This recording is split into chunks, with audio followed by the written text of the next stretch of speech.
Hello everyone. अब English से डरना कैसा, डेली यह कैप्सूल देखिए और वो सब चीजें सीखिए जो कंपटीशन को क्रैक करने के लिए आवश्यक हैं। And this is 82nd capsule. Grammar and usage tip first. It is extremely doubtful that he will succeed in this work. Now where may be the error? It is extremely doubtful. Doubtful adjective है और adjective को modify करने वाला extremely adverb है। यह बहुत ही ज़्यादा doubtful है, संदेहजनक है कि दैट कि ही will succeed in this work, वह इस काम में सफल होगा। अब क्या इसमें कहीं हमको कोई एरर दिख रही है? ही विल सक्सीड, वह सफल होगा। सक्सीड वर्ब का फर्स्ट फॉर्म है, विल के बाद वर्ब का फर्स्ट फॉर्म लगता है। It is extremely doubtful that he will succeed in this work. अब देखिए, यह दरअसल दैट के यूज पर हमको थोड़ा ध्यान देना चाहिए। I am sure that he will succeed, ये बिल्कुल करेक्ट है। I am sure that he will succeed, मुझे विश्वास है कि वह सफल होगा। आई am not sure that he will succeed, ये इनकरेक्ट है। हम दैट केवल तभी लगाते हैं जब श्योरिटी हो, जब श्योरिटी नहीं है तब लगाएंगे whether. I am not sure whether he will succeed, ये सही होगा। तो ध्यान दीजिए, जब एक डेफिनेटनेस है तो दैट लगाएंगे, पर जहां श्योरिटी नहीं है वहां वेदर आएगा। यहां लिखा है इट इज एक्सट्रीमली डाउटफुल, तो यहां भी श्योरिटी नहीं है, यहां हमको वेदर लगाना पड़ेगा। It is extremely doubtful whether he will succeed in this work. यह संदेहजनक है कि वह इस काम में सफल होगा कि नहीं। तो ध्यान रखिए दोस्तों, जहां श्योरिटी हो वहां दैट लगाइए, जहां डाउट हो वहां वेदर लगाइए। कुछ सेंटेंसेस में डाउट की जगह इफ भी लगाया जा सकता है। आइए आगे बढ़ते हैं। Word of the day. With sunscreen and a good book, Megha dash by the pool in her lounge chair while children swum. Sunscreen लगाकर और एक अच्छी किताब पकड़कर Megha dash by the pool in her lounge chair, वो अपनी लाउंज चेयर में आराम से पूल के किनारे थी। वाइल द चिल्ड्रन स्वैम, और जब बच्चे तैर रहे थे। अब बताइए यहाँ पर क्या आ सकता है? एंस्कॉन्स्ड, सस्टेन्ड, एक्सपेल्ड, ट्रांसेंडेड, लॉल्ड। आपने इनको सोचकर मन में एक अपना आंसर बना लीजिए कि आपको इसका आंसर क्या लग रहा है। अब देखते हैं पांचों के मीनिंग्स। एंस्कॉन्स का मतलब होता है to remain in a safe position, to be seated in a seat of power. जब आप सेफली बैठे हैं then you are ensconced. Sustained का मतलब होता है लंबे समय तक जारी रहना, continued for a long time. Sustainable development, ऐसा विकास जो लंबे समय तक कंटिन्यू किया जा सके। एक्सपेल्ड, बाहर निकाल दिया, force to leave a place, बेदखल कर दिया गया। ट्रांसेंडेड, जब आप सारी निगेटिविटी को छोड़कर एक सकारात्मक जोन में प्रवेश करते हैं देन यू हैव ट्रांसेंडेड। एक शब्द है ट्रांसेंडेंटल मेडिटेशन, जब आप सारी नकारात्मकता से दूर हटकर एक सकारात्मक माहौल में बैठकर ध्यान करते हैं then you are transcended all negativity. Lolled का मतलब होता है सिट, स्टैंड और लाई। बैठना, खड़े होना या लेटना, किसी कंफर्टेबल रिलैक्स पोजीशन में बिल्कुल आराम से लेटना, आराम से बैठना या आराम से खड़े रहना। अब मुझे बताइए, जब आप किसी पूल के पास लाउंज चेयर में बैठे में रहते हैं सनस्क्रीन और गुड बुक के साथ, तो आप डेफिनेटली रिलैक्स होते हैं। यहाँ पर बेस्ट ऑप्शन है लॉल्ड। Megha लॉल्ड by the pool. Confusion थोड़ा सा एंस्कॉन्स से था, पर ध्यान दीजिए सेफ्टी इंपॉर्टेंट है यहाँ पर कि रिलैक्सेशन। आप पूल के पास अपनी लाउंज चेयर में बैठ किताब पढ़ रहे हैं तो वहाँ कंसिडरेशन सेफ्टी की है कि रिलैक्सेशन की। Relaxation is more important, therefore lolled is the right option. आइए let's proceed.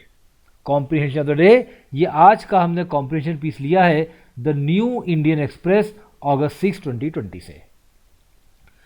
I have been biting my tongue a lot recently. Most of this restraint has come while watching meltdowns and breakthroughs happening on social media. Messy, convoluted, loaded, divisive, and always more complicated than what can be gauged by an observer who arrives mid-scene. We are expected to behave as though our opinions are always fully formed and then be intractable about them. अब देखते हैं interesting phrases. Biting my टंग का मतलब होता है कहते कहते खुद को रोक लिया जाना, stopping my self from saying something. I bit my tongue, मैंने अपनी बात रोक ली, कहते कहते खुद को रोक लिया। रिस्ट्रेंट, द लिमिट और control of the expression of strong emotion और ओपिनियन। आप अपनी भावनाओं को या अपने विचारों को बहुत स्ट्रांगली एक्सप्रेस करते हो, उसको कंट्रोल करते हो, तो उसे वो कहते हैं रिस्ट्रेंट को आपने एक्सरसाइज किया है। Melt downs, a sudden and complete failure of a company, organization और सिस्टम। कोई कंपनी, कोई संगठन या पूरा स्ट्रक्चर जब अचानक पूरी तरह फेल हो जाए तो उसे कहते हैं melt down.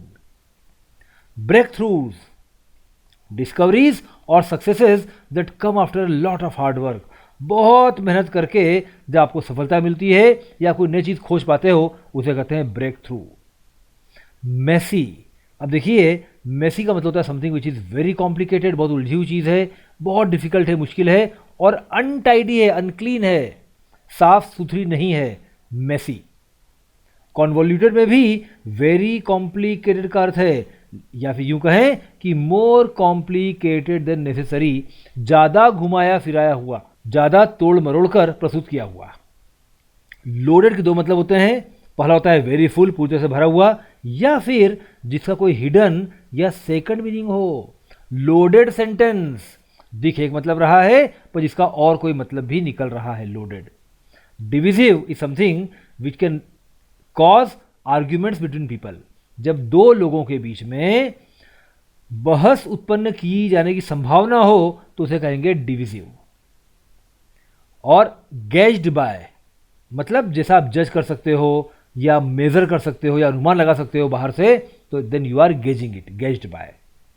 N observer who arrives mid scene, meaning बिल्कुल स्पष्ट है लेकिन ये अच्छा फ्रेज है, इसको याद रखिए। Somebody who enters late in a discussion, कोई आदमी जो डिस्कशन बहुत लेट आता है, he is an observer who arrives mid scene, आधा सीन होने के बाद जो पहुंचता है उसे कहते हैं observer who arrives mid scene. एस दो पहले भी आ चुका है, जैसे कि, माना कि, मानो कि। फुल्ली फॉर्म्ड, समथिंग जो कंप्लीटली डेवलप्ड है, जो कंप्लीट एक व्यवस्थित शोध पर आधारित है, based on comprehensive research, based on thorough research, उसे कहेंगे फुली फॉर्म्ड। और इंट्रैक्टेबल, जिस चीज़ को मैनेज नहीं किया जा सकता, बदला नहीं जा सकता, जो कठोर है, रिजिड है, फर्म है बिल्कुल, उसे कहेंगे इंट्रैक्टेबल। आइए पूरा पैसे समझते हैं।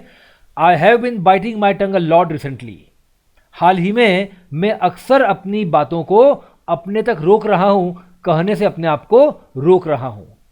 Most of this restraint has come, इसमें से अधिकांश यह जो लिमिट और कंट्रोल है ये आया है while watching meltdowns and breakthroughs happening on social media.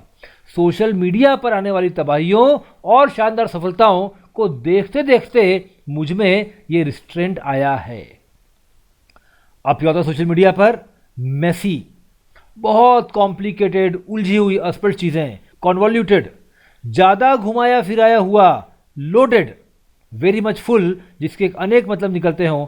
Divisive, जिस पर दो अलग अलग वर्ग आमने सामने आ जाएं। And always more complicated than what can be gazed by an observer who arrives mid scene. और ऐसे लोग, ऐसे देखने वाले परीक्षक निरीक्षक जो आधी बहस के बाद आते हैं, वो जितना देख पाते हैं उससे कहीं अधिक कॉम्प्लिकेटेड। तो यहाँ ऑथर सोशल मीडिया पर हर चीज़ को जो थोड़ा ज़्यादा प्रोफाइल किया जाता है उस पर आपत्ति उठा रही हैं। We are expected to behave as though our opinions are always fully formed. We are expected to behave, हमसे ऐसा व्यवहार करने की आशा की जाती है मानो कि our opinions are always fully formed, हमारे विचार हमेशा एक भरपूर शोध पर आधारित हैं। And then be intractable about them, और अब हम इनसे बिल्कुल ट्रस्ट से मस नहीं हो सकते, अब इन पर हम कंप्रोमाइज़ नहीं कर सकते, अब इनको हम चेंज नहीं कर सकते। तो यहाँ ऑथर ने हल्का सा ह्यूमर भी यूज़ किया है, थोड़ा सटायर भी है, हल्का सा सरकाज़म भी है, लेकिन ओवरऑल सोशल मीडिया पर जो हर चीज़ को बहुत सेंसेशनलाइज कर दिया जाता है और लोग हमेशा लड़ने पर उतारू रहते हैं, उस बात को लेकर ऑथर ने कहा है कि मैं अपने आप को रोकने का प्रयास करती हूँ। देखते रहिए डियर फ्रेंड्स, ये छोटे छोटे कैप्सूल्स निश्चित तौर पर आपको कंपटीशन में सफलता के लिए अग्रसर करेंगे। Thank you, all the best.